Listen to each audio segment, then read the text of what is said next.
Okay, so the question is, morphology of the city, the shape of the city is not the only,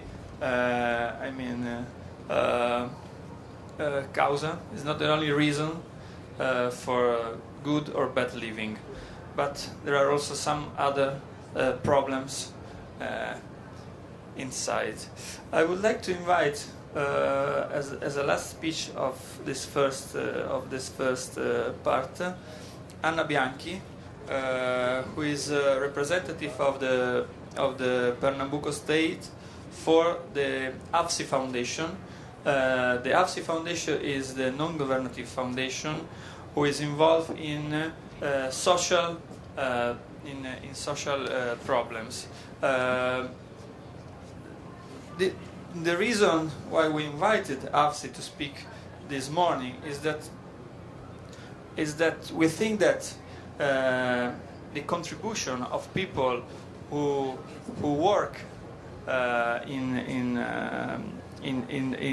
the social environment, not only in the morphological environment or the physical environment, have the same importance, of maybe more importance, of people who is involved in designing the environment. So that's the reason why you are here. You have this responsibility to speak about everything but buildings. So, thank you. Alô? Oi. Boa tarde. Estou com essa missão difícil de ser a última palestrante, então eu vou tentar ser breve. Primeiro, eu queria saudar os meus colegas aqui, palestrantes, ao Ministério do Meio Ambiente italiano, por estar promovendo o evento, nos convidar, junto à União Internacional de Arquitetura. Eu sou Ana Bianchi, trabalho na Fundação AVSI.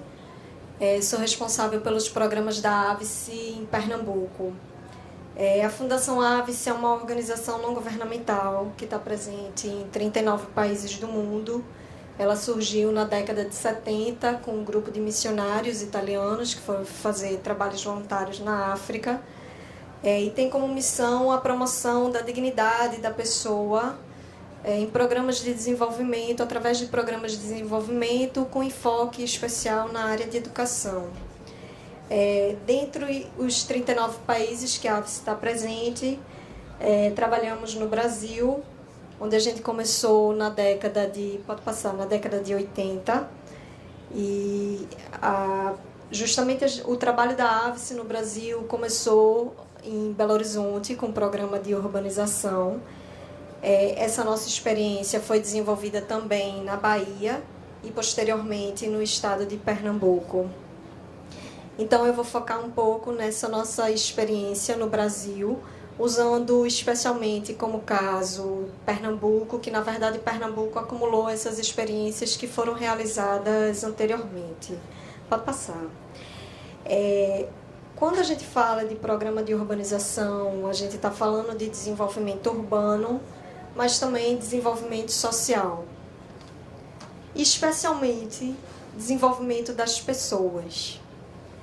É com essa premissa que a gente parte, que a gente começa a nossa intervenção. A gente acredita que a casa, a rua, o esgotamento sanitário são elementos muito importantes para a qualidade de vida das pessoas. Mas é preciso gerar condições às pessoas para que elas possam se desenvolver.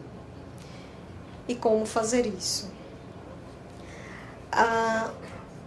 Em algumas iniciativas nossas, como por exemplo no município de Olinda, que alguns de vocês devem conhecer, que é um patrimônio histórico da humanidade, nós trabalhamos na área mais pobre do município. E para desenvolver nosso programa social dentro desses programas de desenvolvimento urbano, o primeiro passo foi tentar integrar diversos atores.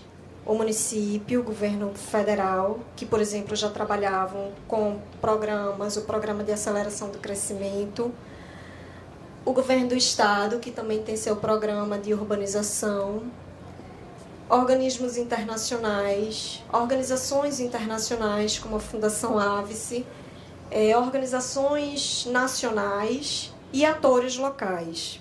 Ou seja, nós procuramos envolver atores que já trabalhavam com isso ou que apoiavam essas iniciativas.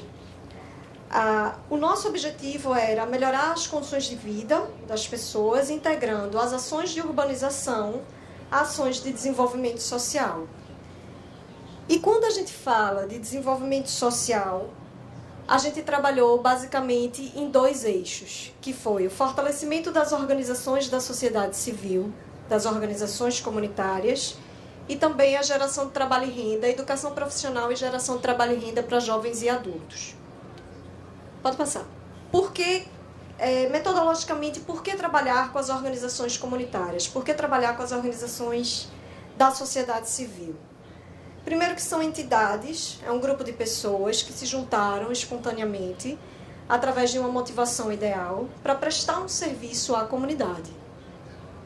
Elas estão presentes no território, elas têm amplo conhecimento e uma relação direta e um impacto direto também com a população. Elas já existiam antes de qualquer apoio ou intervenção da AVES, por exemplo. Então, a gente parte da premissa de apoiar o que já existe.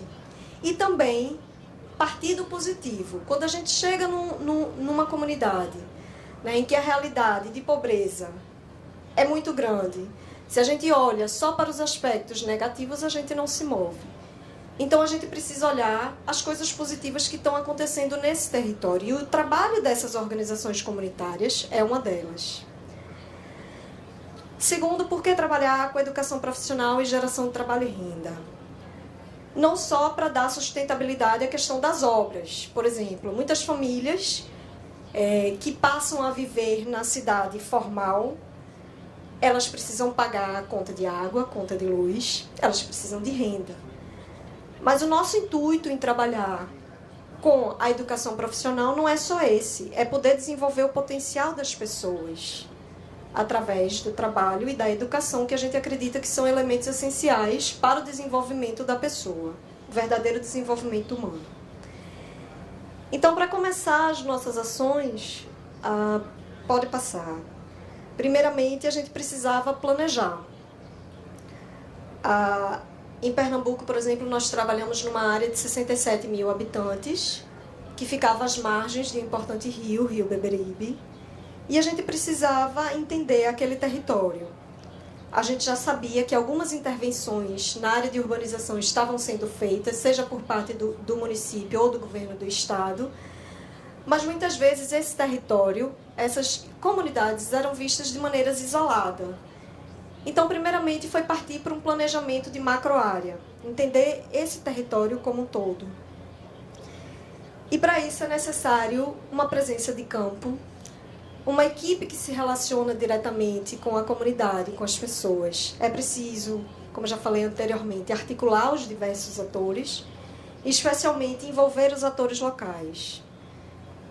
Então, para essa fase de conhecimento e planejamento, basicamente nós desenvolvemos 3 estudos, que é o diagnóstico rápido urbano participativo, que te permite, de maneira envolvendo a comunidade, você ter um diagnóstico social e econômico daquela região. Também nós fizemos um estudo das organizações da sociedade civil, porque se o nosso objetivo é trabalhar com elas, nós precisávamos conhecê-las, saber quem são, o que elas fazem, quais são as dificuldades.